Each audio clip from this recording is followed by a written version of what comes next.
Start destroying that few pairs of the ship. Take out those defenses while our bombers don't stand a chance. Imperial cruisers are defending the docks. We need them taken out.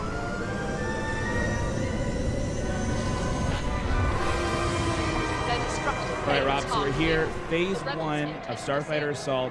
What is the objective?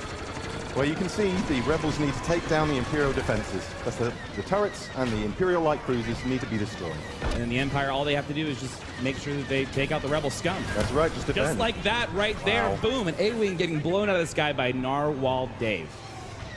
So this is a new ship that we've never seen before in Star Wars Battlefront, the TIE Bomber. What is this class and what does it do? Yeah, it's our new bomber class. It's heavily armored and armed to the teeth. Really great for taking down objectives. You can see here, like you were saying, it is a tank. It does a lot of damage. One of my favorite abilities that it has is the multi-rockets, that it's able to shoot multiple rockets at multiple targets. Yeah, if you use those two abilities at once, you can have 5 missiles in the air. 5 missiles. Look at it just tearing through these X-Wings, these A-Wings. It's just getting the job done. Now here's another ship that we've seen before in Battlefront, but it's been reworked. It's a little different. This is the A-Wing, and it falls within the Interceptor class. How does it work, Rob? Well, it is the Interceptor class. It's fast and agile. It wasn't agile enough, though, unfortunately, getting taken out. It's a bit of a glass cannon. It is most definitely a glass cannon. Now we have the Y-Wing, which is the bomber class, but for the rebels. How is it a little different from the TIE bomber that's right on its tail? I don't even think he knows he's there. He's attacking for the rebels. It's a Y-Wing. He's doing a bombing run, but no more. Now, Rob, we've seen a lot of ships flying around. The X-Wing and the TIE Fighter, definitely iconic ships in the Star Wars universe. Where do those fall into all of this? So they're a balanced class. They're quite good at dogfighting. Also, they can take on objectives. So they're kind of flexible. Flexible, but not flexible enough. Tommy T taking out these X-Wings. He's going ham right now, again, in that TIE bomber. He's going to work. There is Narwhal Dave. No, he was in the Y-Wing, and he just got rammed by a TIE bomber. Sorry, Dave. That's not cool. Not at all. Now, the Rebels are definitely doing a lot of work right now. They are melting through those Imperial light cruisers. Those, as you can see, X-Wing, like you said before, it's there to take out those objectives, and the X-Wing is just melting through it. 15% left on this first phase. It looks like this Imperial light cruiser is definitely going to go down. Boom! Here it goes. See you later, dude. He's gone. He's out of here. Now, Y-Wing, you said, was there to take care of the objectives. He's doing this bombing run. He's definitely just tearing this Imperial light cruiser apart. And there it goes, the second one down. That's two. Yeah, they did their jobs there. Moving on to the second phase. Rob, how does the second phase work in Starfighter Assault over Fondor? The Rebels need to get into this tunnel and blow up all 4 shield projectors that are still protecting the dock. Okay, so, ooh. Ouch. You still have to watch out for those cinder turrets, though. Yeah, they're still there. All right, Rob, so we've been talking about all these ships. We haven't really mentioned the hero ships, and here's our first sight at Darth Maul's Scimitar. What is so unique about this Sith Lord ship? Well, there's a reason you haven't seen him very much. Because he's invisible. He's a stealth ship. I see, okay. And now here's another hero ship, Poe Dameron's Black 1 X-Wing. Rob, what's so special about this X-Wing? What makes it so different? Well, it's black. I got that part. What's different about it? Well, Poe's a natural leader, so he's got an area of effect that can help his friends out around him. Now, we also saw another hero ship. Hopefully, we'll be able to jump back into that. That is the Millennium Falcon, piloted by Han Solo and Chewbacca. Now, here is another iconic ship in the Star Wars universe, Boba Fett's Slave 1. Rob, what do we have to watch out for with this bounty hunter ship? Pretty much everything. It's Slave 1. He's got concussion missiles, he's got ion cannons, and a seismic charge. Seismic charge. What's so dangerous about a seismic charge, Rob? Well, in this closed environment, it's going to get a lot of kills. So it does a big old area effect burst. Hopefully we'll... That's it. That's the the big noise. Old boom. That was it. So he's definitely doing his job. He's using that mine to his objective. He's trying to blow everybody apart that's trying to attack those shield generators. Now here we see Jack Frags piloting Darth Maul's Scimitar. He is just tearing everyone apart. You see he was taking some damage. He cloaked.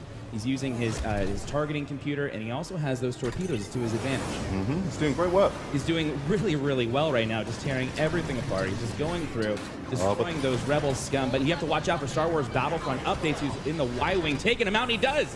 Takes out Darth Maul's scimitar and also goes after that Imperial bomber as well. Now, there's not much left on the shield projector, but we do see Han Solo's Millennium Falcon for the first time up close and personal. Rob, what do we have to look for with the Millennium Falcon? You can see right here, Hans Falcon's taking an awful lot of damage, and that's what he's great at. He's a brawler. A brawler indeed. He's a big tank. He's got, it looks like the entire Imperial fleet chasing after him. He is just doing what a tank should be doing. Aggroing. He's aggroing those guys through the objective, trying to give his buddies a chance to take out those shield projectors. The seismic charge going off again. Got the Y-wings doing the bombing runs, taking out the shield projectors so they can move on to the next phase. We have 2% left. There's 50 reinforcements left. Narwhal Dave using Black 1 to chase after Slave 1 as they are going through, dipping and diving around the shield projectors. Unfortunately, it doesn't look like he's going to be able to take out Slave 1. The Rebels should still have this. The Rebels, I think so. They've got 40 reinforcements left, 2% left on the shield projectors. I think they're going to get it. Now we're getting a better look at Han Solo's Millennium Falcon. You see he's got some really cool abilities at his disposal as well. But we got Battlefield France doing what seems to be the last and final strafing run on the shield projectors. And he does end up taking them out, taking the Rebels to the third and final phase. Now, Rob, let's do a quick recap. We had phase 1, where the Rebels had to destroy the Imperial light cruisers. Then in phase 2, they had to destroy the shield projectors. And now we get to move on to phase 3. What's that all about? The Star Destroyer is still getting power from the dock, so the Rebels need to disable the power couplings, leaving the reactor core vulnerable. Now, once the reactor core is vulnerable, is it always available for destruction, or do they have to do anything else? They've got about a 30-second window to do as much damage as they can. And then the couplings will then come back down. That's right. All right. Well, Battlefront updates, again, just doing immense work with the Millennium Falcon. But we've got to watch out for this group of TIE bombers that look like they found prey. They smell blood in the water. They're going to be going after the Millennium Falcon. I don't want to give Battlefront updates. I want to tell him the odds, but he's got to watch out right here. He is a tank, but 2 bombers on him, I'm not so sure. I mean, that's about 10 rockets. I mean, I'm not the best at math. I think that's 10 rockets that he has to watch out for. These TIE bombers are staying on the rear of the Millennium Falcon. They keep on getting those locks. Multiple missiles going after him. I don't think he's going to be able to make it. He's evading pretty well so far. He's doing a great job, but unfortunately, no, the Millennium Falcon is taken out of the fight. But Narwhal Dave is right behind those enemy TIE bombers, trying to take them out. He is an ace pilot. Looks like he's doing a lot of work right now. As you see, he's using those dual proton torpedoes, taking out the first TIE bomber. He's getting a little bit of damage using that astromech to repair the X-Wing, and then the weapon overcharge, where he's able to fire all of those lasers at the same time. 4 at the same time. Yeah, and unfortunately, he was trying to go after Slave 1, but wasn't able to do it.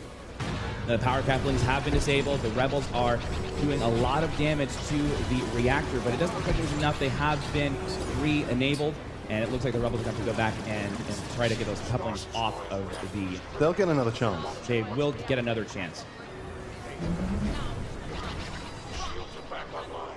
That Millennium Falcon is doing a lot of work. Now, this is something we haven't really seen yet, Rob, is those Corvettes that have been kind of floating around doing some damage to the Empire. Let's talk a little bit about those. Well, I think that was the problem. The Empire didn't see them in phase 1, and now they're in phase 3, and it could be a lot of trouble for them. So these Corvettes are AI-controlled ships, and they are able to help the Rebels push through the different phases. That's right. They'll creep through the levels, doing damage to starfighters and objectives.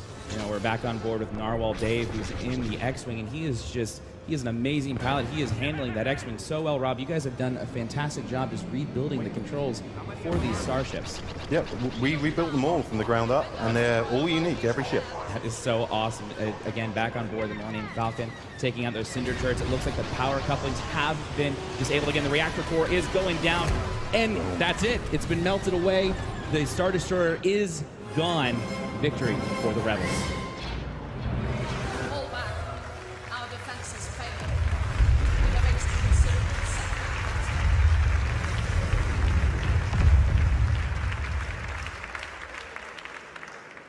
So a